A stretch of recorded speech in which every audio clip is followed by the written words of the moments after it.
Always got a salute LinkedIn.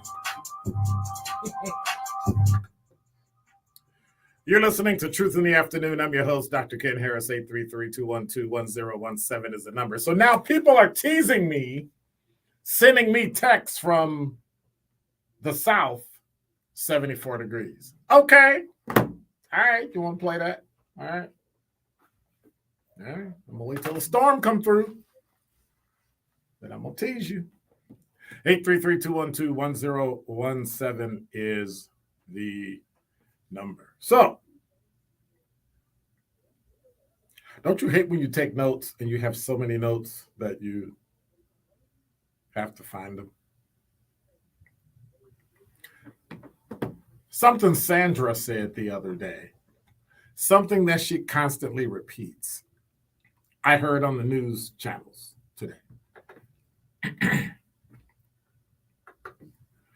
I heard on the news channels about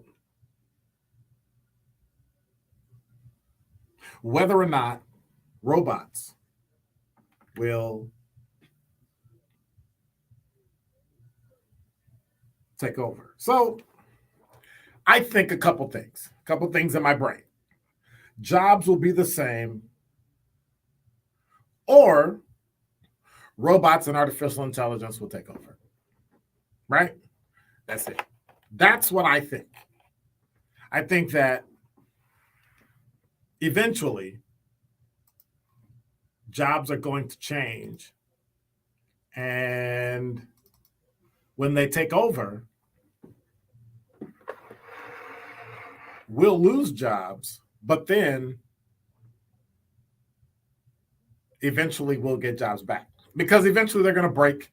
Eventually they're going to tear up. Eventually they're going to, all that. So artificial intelligence is going to drive things, decisions we make, phone calls we make.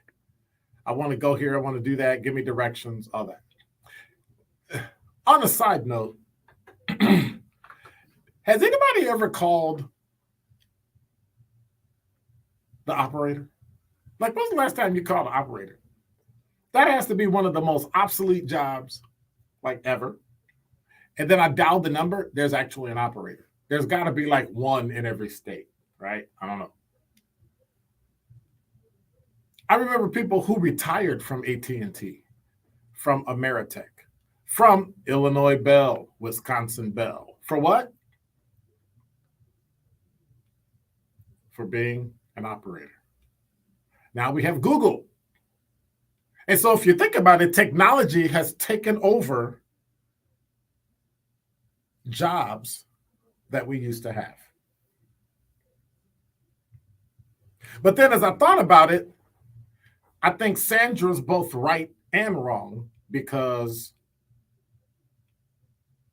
jobs will be the same, but then people will just not want to go to work. And so I keep having this thing that pops up in my email and on my social media about basic pay. Like, everybody in America should get a check from the government, like basic pay. So like you'll get a $500 a month check because, like, what? Huh? That's idiotic. That makes absolutely no sense to me.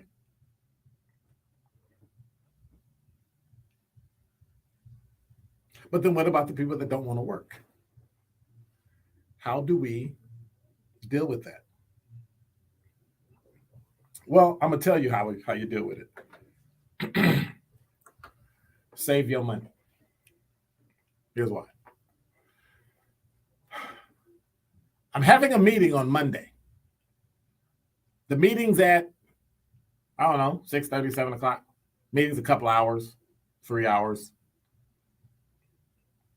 So somebody was supposed to host a meeting, and I got a call like a week ago and say, hey, can you host a meeting instead? So I said, bet. Not a problem. Call my normal place. Hey, we don't have any space. Call the other place. Hey, they're closed.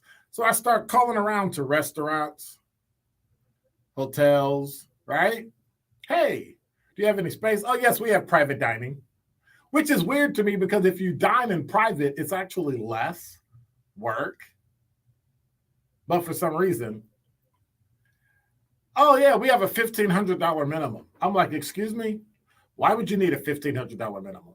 Plus 16% gratuity, plus a 6% administration fee, plus 6.1% in tax. Because you're a hotel. You don't pay 5.5. You pay 6.1 because it's under tax. Nope. Sorry, bye. Oh, your bill will be about $1,700. For 15 people? Are you kidding me? Well, you know, it's going to be hard to what? Find people to work. Well, because it's short, it's short, it's going to take me, I have to find people and we have to, but it's the same food you're going to be cooking. Like you're going to have a chef there that day, right? Yeah, it's a buffet. What we doing? And then I realized people don't want to work. We don't have to worry about technology taking over.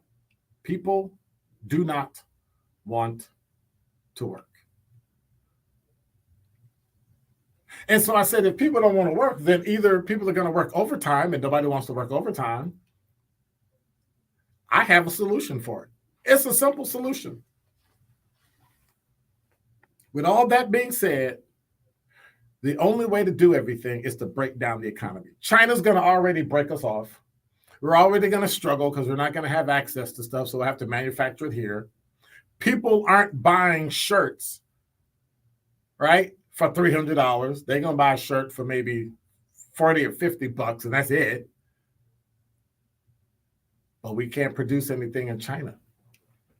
And if a war breaks out, we can't do anything about it, so we'll have to what? Make it here.